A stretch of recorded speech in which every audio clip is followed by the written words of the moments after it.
अक्सर हम जब कोफ्ते बनाते हैं तो या तो वो बहुत ज़्यादा सख्त हो जाते हैं या फिर बहुत ज़्यादा नरम होकर टूटने लगते हैं। तो आज मैं आपके लिए कोफ्ते बनाने की ऐसी कमाल की रेसिपी लेकर आई हूँ कि अगर आप इस तरीके से बनाएंगे तो आपके कोफ्ते बहुत ज़्यादा जूसी, बहुत ज़्यादा मज़ेदार और बिल्कुल मुंह में घुल जाने वाले बनेंगे। तो चलिए अपनी मज़ेदार और ज़बरदस्त इस रेसिपी को बनाना शुरू करते हैं। बिस्मिल्लाहिर्रहमानिर्रहीम, अस्सलाम वालेकुम। उम्मीद है आप सब ठीक होंगे।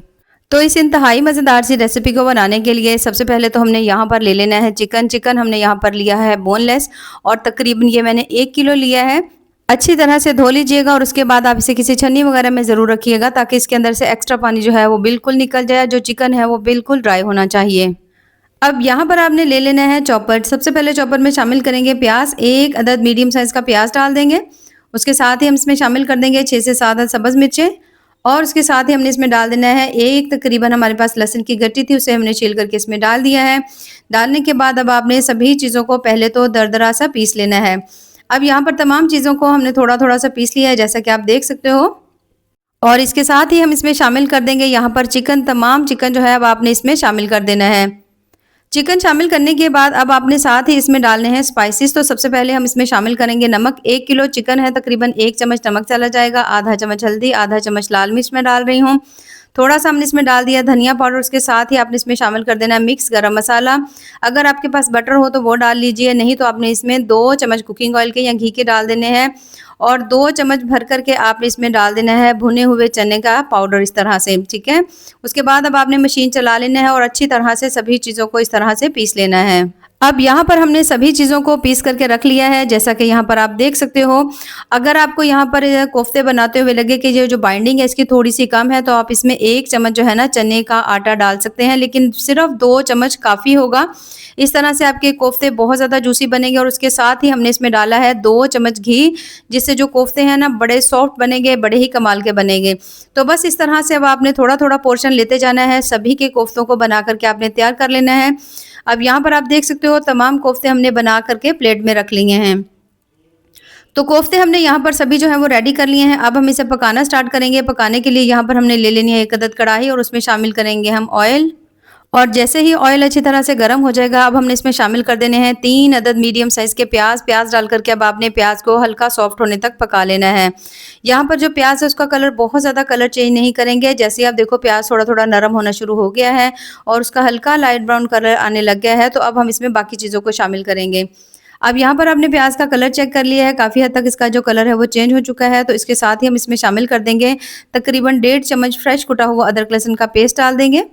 इस पेस्ट को डालने के बाद दोबारा से आपने सभी चीज़ों को कुछ देर के लिए भून लेना है, जब तक कि इसके अंदर से भुने हुए अदरक लहसुन की अच्छी सी खुशबू नहीं आती। तकरीबन 1 से 2 मिनट जैसे ही आप इसकी अच्छी तरह भुनाई कर लेंगे, जैसा कि आप देख सकते हो ज़बरदस्त सा अदरक लहसुन जो है वो हमने यहाँ पर भून लिया है। तो अब यहाँ पर हमने शामिल कर देने हैं टमाटर, ठीक है। यहाँ पे मैं टमाटर नहीं डाल रही, बल्कि 2 अदद मैंने इसमें टमाटर लिए थे, उसमें 3 से 4 हमने डाल दी थी सब्ज़ मिर्चें, ठीक है। तो इन सभी का हमने पेस्ट बना लिया था। इस तमाम पेस्ट को आपने इसमें डाल देना है। पेस्ट शामिल करने के बाद दोबारा से आपने सभी चीज़ों को कुछ देर के लिए पका लेना है। अब यहाँ पर आपने सभी चीज़ों को इतनी देर के लिए पकाना है कि जो टमाटर है वो भी उसके अंदर भी पानी की जो नमी है वो भी अच्छी तरह ख़त्म हो जाए और उस दौरान प्याज है सभी चीज़ें अच्छी तरह से पक जाएं। अब यहाँ पर आप देख सकते हो सभी चीज़ें हमने अच्छी तरह से पका ली हैं। तो बस अब इसमें हम शामिल करेंगे यहाँ पर स्पाइसेस।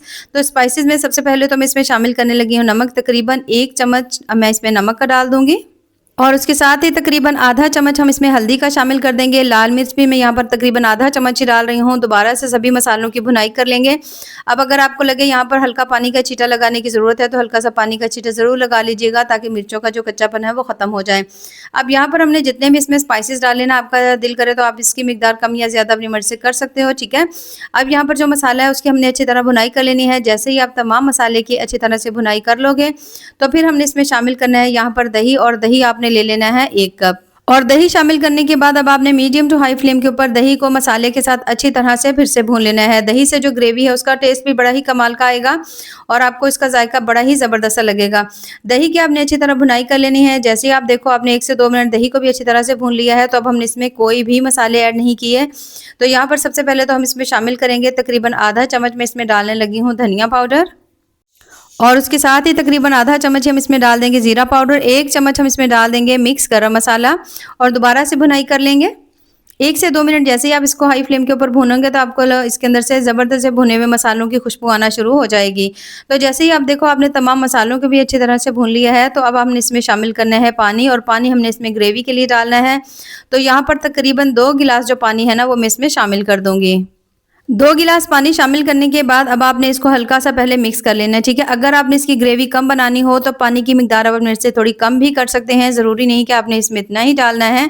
तो यहाँ पर मैं ग्रेवी थोड़ी ज़्यादा बना रही हूँ, इसलिए मैंने इसमें पानी जो है वो थोड़ा-सा ज़्यादा ऐड कर दिया है।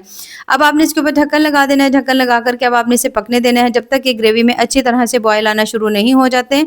अब जैसे इसमें बॉयल आ रहे होंगे तो यहाँ पर आपने फ्लेम को हाई रखना है, और उसके बाद यहाँ पर जितने भी हमने कोफ्ते बना कर के रखे हुए थे ना, वो तमाम कोफ्ते इस तरह से करके आपने इसमें शामिल करना शुरू कर देने हैं। तो यहाँ पर जैसे ही आप इसमें कोफ्ते डालोगे, यहाँ पर आप देख सकते हो फ्लेम थोड़ी हमारी हाई है। अगर आप हल्की फ्लेम के ऊपर कोफ्ते डालेंगे ना तो फिर थोड़ा-सा जो कोफ्ते हैं वो खुल भी सकते हैं।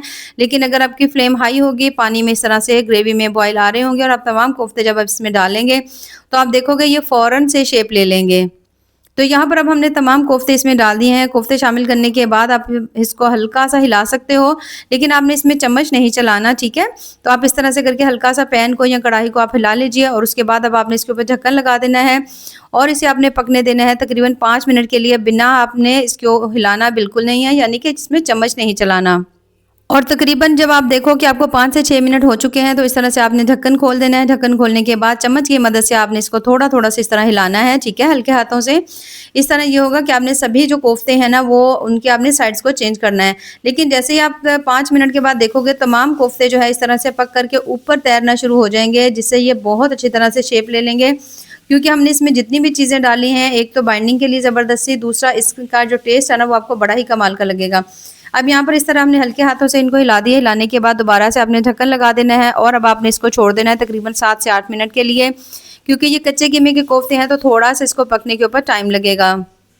और उसके साथ ही यहाँ पर तकरीबन 7 से 8 मिनट इसे पकते हुए हो चुके हैं। आप देख सकते हो माशाल्लाह बहुत ही ज़्यादा ज़बरदस्त से जो कोफ्ता करी हमारी यहाँ पर तकरीबन पक करके रेडी हो चुकी है, जो कि काफ़ी हद तक तैयार हो चुकी है। लेकिन अभी हम इसमें कुछ ऐसी चीज़ें डालेंगे जिससे इसका टेस्ट कई गुना ज़्यादा बढ़ जाएगा। तो अब यहाँ पर आप देख सकते हो ना तो कोई कोफ्ते टूटे हैं, ना ही ख़राब हुए हैं, बल्कि बड़े ही ज़बरदस्त से बने हैं। तो बस इसकी आपने थोड़ी-सी भुनाई कर लेनी है। भुनाई करने के बाद अब मैं इसमें शामिल करने लगी हूँ 1 कप दूध का, ठीक है? दूध अब आपने इसमें डाल देना है। दूध से ग्रेवी का जो टेस्ट है ना वो बड़ा ही कमाल का मिलेगा, लेकिन अगर आप यहाँ पर दूध नहीं डालना चाहते तो आप इसे स्किप भी कर सकते हैं। उसके साथ ही अब हमने इसमें शामिल कर देनी है थोड़ी-सी सब्ज़ मिर्च मैं इसमें डाल रही हूँ, तकरीबन 1 चम्मच कसूरी मेथी डाल देंगे, ढक्कन लगा देंगे, 1 से 2 मिनट के लिए हल्की दम वाली फ्लेम के ऊपर छोड़ देंगे, ताकि तमाम जो फ्लेवर है वो इसके अंदर आ जाए। और 1 से 2 मिनट के बाद यहाँ पर माशाल्लाह बहुत ही ज़्यादा मज़ेदार चिकन कोफ्ता करी जो हमारी बन कर के तैयार हो चुकी है, जो कि बड़ी ही लज़ीज़ बनी है। आप चाहें तो यहाँ पर थोड़ी बहुत इसमें क्रीम भी डाल सकते हैं। तो बस हम इसमें शामिल करेंगे थोड़ा-सा सब्ज़ धनिया। सब्ज़ धनिया डालने के बाद एक दफ़ा फिर से मिक्स कर लेंगे, और बेइंतहा लज़ीज़ बहुत ही ज़्यादा मज़ेदार जूसी से जो कोफ्ते यहाँ पर हमारे बन करके तैयार हो चुके हैं। अब यहाँ पर आप देख सकते हो ग्रेवी भी बड़ी शानदार सी बनी है। जो कोफ्ते हैं ना तो वो टूटे हैं, ना ही बिखरे हैं, बल्कि बड़े ही कमाल के बने हैं।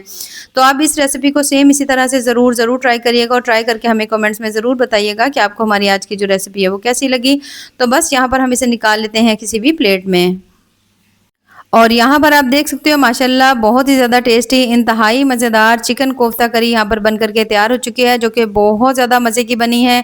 ये कोफ्ते बहुत ज़्यादा जूसी बने हैं, बहुत ज़्यादा नरम बने हैं। अक्सर जब हम कोफ्ते बनाते हैं तो या तो कोफ्ते बहुत ज़्यादा सख्त हो जाते हैं, या फिर वो टूटने लगते हैं, बिखरने लगते हैं। लेकिन जिस तरह से आज मैंने आपके के साथ ये रेसिपी शेयर की, आप यकीन करें 100% जो कोफ्ते हैं ना कमाल के बनेंगे। तो आप भी इसे ज़रूर बनाइएगा। तो ऐसे ही मज़ेदार, ज़बरदस्त और टेस्टफुल सी रेसिपीज़ के लिए चैनल का विज़िट ज़रूर करें। दुआओं में याद रखिए। अल्लाह हाफ़िज़।